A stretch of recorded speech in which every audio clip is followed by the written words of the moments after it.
নিব, কিন্তু এখানে না। আমরা দরকার পড়ে ঢাবির যারা আমাদের সাথে বসবো, দরকার হলে আমরা রাষ্ট্র আপনি উস্কানি দিচ্ছেন, আমাদের প্রাইভেট একজন আমার সামনে দেখুন ভাইয়া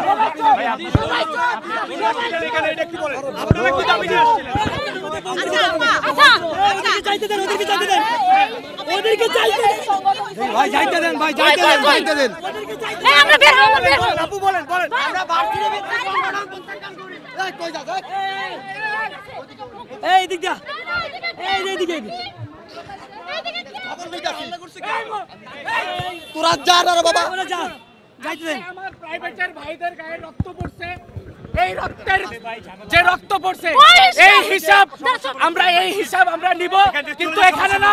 আমরা দরকার পড়ে ঢাবির যারা ঢাবির যে সিন্ডিকেট বা ঢাবির যে হায়ার অথরিটি আছে তাদের সাথে বসবো, দরকার হলে আমরা রাষ্ট্র পর্যায়ে যাব। কেন আমাদের উপরে হামলা হইলো? আবার রাস্তাতে নামবো, চলো আমরা যাই।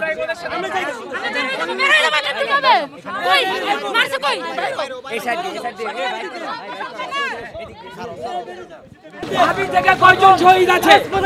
ঢাবি থেকে কয়জন শহীদ আছে? আমার ভাইরা, আমার প্রাইভেটের ভাইরা শহীদ হয়েছে।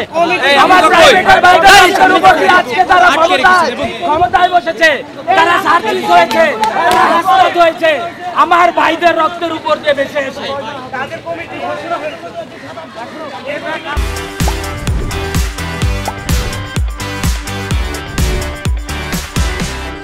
স্বাধীনতাই সব না, সংস্কার ইম্পর্টেন্ট, সেটা যার হাত ধরেই হোক।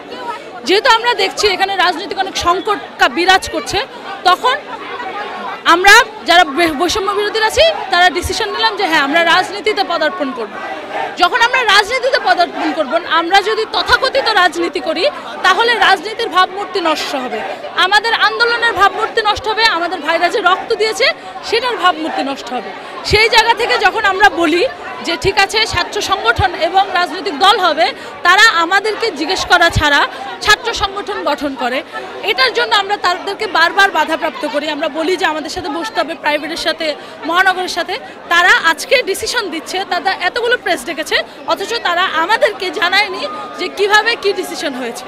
ইভেন আমাদের মহানগর বা প্রাইভেটকে যেই মানুষটা রিপ্রেজেন্ট করে পাবলিক থেকে, তাকে প্রথমত সদস্য জি রিফাত রশিদ ভাই একদম এই টানা 5 মাস সে প্রাইভেটকে গুছানোর জন্য এবং আমাদের মহানগরকে গুছানোর জন্য অনেক বড় ভূমিকা পালন করেছে। না করলে এই মবটা এখানে দাঁড়ায় রিফাত রশিদের নামই বলতো না, এতগুলো মানুষ থাকা সত্ত্বেও। এটা তো কঠিন বাস্তবতা, তাই তো?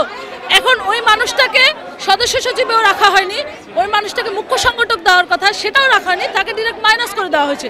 তার মানে কি বোঝা যাচ্ছে? এখানে ডাবির সিন্ডিকেট কাজ করছে। তো ডাবির সিন্ডিকেট যদি কাজ করে যে ডাবিয়ানরাই হচ্ছে দেশ চালাবে, ভাই ডাবি একটা ক্যাম্পাস, ডাবি বাংলাদেশ না যে আপনি বাংলাদেশ ডাবি দিয়ে চালাবেন।